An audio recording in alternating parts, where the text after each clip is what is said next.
Housewife देवरानी की सरकारी जिठानी।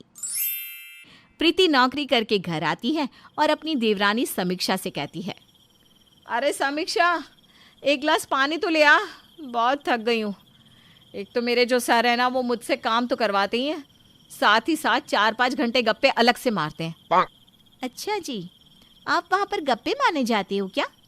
या तो बड़ी ठाठ से बोलकर निकलती हो कि नौकरी पर जा रही हूँ, नौकरी पर जा रही हूँ, और वहाँ पर जाकर गप्पे मारती हो आप? अरे नहीं, बस मेरे सर ना बहुत अच्छे हैं। मैं तो खुद सोचती हूँ कि मुझे ऐसे सर कैसे मिल गए। लेकिन तुम क्या जानो एक सरकारी नौकरी करने वालों की इज्जत। तुम्हें तो घर के कामकाज के बारे में ही पता है। ऐसा क्यों बोल रही हो? मैं भी नौकरी कर सकती हूँ, लेकिन मैंने नौकरी की नहीं। और वैसे भी आपकी नौकरी में रखा क्या है? मैं तो अपने घर के काम में ही बहुत खुश हूँ। अरे हाँ, घर के काम में तो खुश होगी, क्योंकि इसमें करना ही क्या होता है, 4 बर्तन धो लिए, झाड़ू पोछा कर लिया, काम खत्म। लेकिन तुम लोगों को क्या ही पता इंडिपेंडेंट होने का मतलब। इतना ही है ना, तो जाओ खुद पानी ले लो, मुझे क्यों कह रही हो? बढ़िया ही सरकारी नौकरी वाली। अपनी जिठानी की बातें सुनकर समीक्षा को बहुत ज़्यादा गुस्सा आता है और वो वहाँ से बिना पानी दिए ही चली जाती है। प्रीति भी कम थोड़ी ना थी, वो भी अपनी देवरानी को सुनाने का एक भी मौका नहीं छोड़ती। ऐसे ही कई दिन निकल जाते हैं। कुछ दिनों बाद प्रीति बहुत सारे गिफ्ट्स लेकर अपने घर आती है, जिसे देखकर समीक्षा कहती है, अरे दीदी, इतने सारे गिफ्ट कहाँ से? कहीं गई थी क्या, या फिर किसी ने ऐसे ही पकड़ा दिए आपको? अरे आज मेरा प्रमोशन हुआ है। प्रमोशन मतलब पता है प्रमोशन का? चलो कोई ना, बता देती हूँ मैं ही। प्रमोशन का मतलब होता है कि मेरी तरक्की हो गई है, इसीलिए मुझे ये गिफ्ट मिले हैं। आप ना बात बात पर मुझे ताने देने का एक भी मौका नहीं छोड़ रही हो। अरे गिफ्ट मिले तो मैं क्या करूँ? मैं भी तो घर का काम करती हूँ। मेरे पति भी मुझे गिफ्ट ला कर देते हैं। अपने पति और परिवार के आगे ऐसी 100 जॉब यूं ही छोड़ दूं मैं तो। जॉब छोड़ने के लिए जॉब होनी भी तो चाहिए ना हाथ में। अरे पति की कमाई खा रही है, शर्म नहीं आ रही है, और बोल रही है मुझे भी गिफ्ट मिलते हैं। इससे अच्छा तो घर में ही रहे और किसी के आगे कुछ बोलो ही ना, वही ज्यादा सही रहेगा तुम्हारे लिए। मुझे सिखाने की जरूरत नहीं है। मैं चाहूँ तो अभी के अभी ऐसी 4 नौकरियां कर सकती हूँ, लेकिन मुझे करनी नहीं है। तुम्हारी तरह किसी की गुलामी मैं ना करूँ। मैं तो घर के काम करके ही खुश हूँ, और तुमसे तो ये घर का काम भी नहीं होगा। 4 पैसे कमाकर खुद को सेठानी जो समझ रही हो। सेठानी हूँ तो खुद को सेठानी समझूगी ही ना। और क्या बोल रही हो तो कि मुझसे घर का काम नहीं होगा? अरे तुम तो अभी 4 दिन पहले आई हो, उससे पहले तो घर का और बाहर का काम दोनों ही मैं संभालती थी। आई बात समझ में? हाँ, तो मैं भी शादी से पहले जॉब ही करती थी। ऐसा नहीं है कि मैंने जॉब करी नहीं है, मुझे भी सब पता है, कहाँ क्या होता है, कैसे होता है। बढ़िया आई मुझे सिखाने वाली। अच्छा, अगर इतना ही है तो एक बार वापस जॉब करके दिखा दो देवरानी जी, मान जाऊंगी मैं भी कि तुम बस बोलती ही नहीं हो, करके भी दिखाती हो। मैं तो जॉब कर ही लूंगी, लेकिन तुम अपना बताओ ना, तुमसे हो पाएगा क्या घर का काम, या फिर बस बोलकर कहीं मुँह छिपाने चली जाओगी? दोनों की बहस काफ़ी ज़्यादा बढ़ने लगती है और ये सब सुनकर प्रीति का पति दीपक आता है और कहता है, अरे क्या हुआ, तुम दोनों बच्चों की तरह क्यों लड़ रही हो? तुम्हारी आवाज़ बाहर तक आ रही है। कोई बताएगा आखिर हुआ क्या है? बताना क्या है? जिठानी जी को समझा लो, उनसे एक काम होता नहीं और बोल रही है कि मैं बस आराम करती हूँ। खुद तो काम से बचकर नौकरी करने चली जाती है। हाँ तो कर लेती हूँ, कर ही लेती हूँ ना। तुम्हारी तरह थोड़ी ना है कि किसी की चापलूसी करके घर के काम में ही बंधी रहूं। दोनों की बहस ऐसे ही बढ़ती जा रही थी और इससे परेशान होकर दीपक भी वहां से चला जाता है। कुछ दिनों बाद घर के कामों को ना प्रीति हाथ लगाती है और ना ही समीक्षा। पूरा घर फैला होता है, खाना भी नहीं बना होता।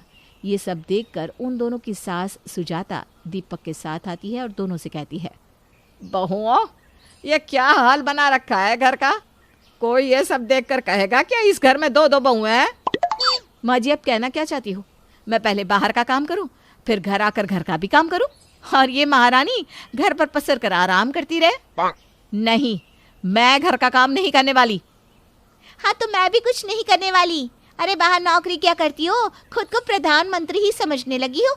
जब देखो हुक्म चलाती रहती हो। तो चलाऊंगी ही ना हुक्म, पैसे जो कमाती हूँ। तुम्हारी तरह घर पर आराम से मुफ्त की रोटियां नहीं तोड़ती मैं। बढ़िया ये मुझे बोलने वाली है।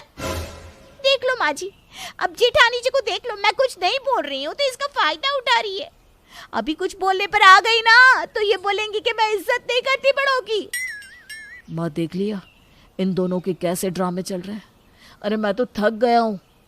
इन दोनों को कैसे क्या समझाऊं, रोज का ही नाटक हो गया ये। एक दूसरे को नीचा दिखाती रहती है ये दोनों। तुम माँ जी के कान में क्या खुसुर पुसुर कर रहे हो?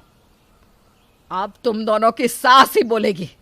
अच्छा यही होगा कि अब दोनों ही शांत हो जाओ। अरे इस घर को दोनों ने चिड़िया घर बना रखा है। जरा भी शर्म नहीं आती तुम दोनों को? माँ जी मैंने क्या किया, अब मुझे क्यों सुना रही हो? तुझे क्या अलग से न्योता दूं शांत होने के लिए है? अरे इतना कौन लड़ाई झगड़ा करता है? और तुम दोनों को एक दूसरे के काम इतने ही आसान लगते हैं तो अब से तुम दोनों एक दूसरे के ही काम करोगी। क्या मतलब माँ जी? मेरा यही मतलब है कि अब से घर के काम प्रीति बहू करेगी और बाहर नौकरी पर समीक्षा तू जाएगी। और अब यह फैसला हो चुका है, कोई भी बहस करता हुआ दिखा तो अच्छा नहीं होगा। सुजाता दोनों बहुओं को अब एक दूसरे के ही काम करने को कह देती है। अगले दिन प्रीति रसोई में खाना बनाने लग जाती है और समीक्षा नौकरी ढूंढने चली जाती है। दोनों एक दिन भी एक दूसरे का काम नहीं कर पा रहे थे। शाम को जब जैसे तैसे दोनों थक कर बैठते हैं तो दोनों के मुंह से आवाज़ तक नहीं आती। ये देखकर सुजाता कहती है, अरे बहू क्या हुआ? अब तुम दोनों शांत क्यों हो? अब कुछ नहीं बोलना। अरे तुम दोनों का अगर लड़ाई करने का मन हो तो कर लो, आज मैं नहीं रोकूंगी। नहीं माँ जी, अब मेरे अंदर जान ही नहीं बची लड़ाई करने की। आपको नहीं पता गर्मी में रोटी बनाते बनाते क्या हालत हो गई है मेरी। ऊपर से बार बार हाथ भी जल रहा था। अच्छा, लेकिन तुझे तो हमेशा समीक्षा बहू के काम आसान लगते थे ना, अब क्या हुआ? अरे माँ जी कहने की बात है कि समीक्षा के काम आसान है, लेकिन आज जब कर रही थी ना तो सच में हालत ख़राब हो गई मेरी तो। और समीक्षा बहू तुझे तो पक्का कोई प्रॉब्लम नहीं हुई होगी, है ना, प्रीति बहू की तरह? माँ जी ये क्या बोल रही हो? अरे बस से यहाँ वहाँ जाना, ऊपर से बिल्कुल तमीज़ से बात करना, काम करना, सीनियर की डांट खाना मेरे बस की नहीं है। ये तो बस जेठानी जी ही अच्छे से कर सकती हैं। अब तुम दोनों को समझ में आ गया कि तुम दोनों के काम छोटे नहीं हैं बल्कि बराबर है।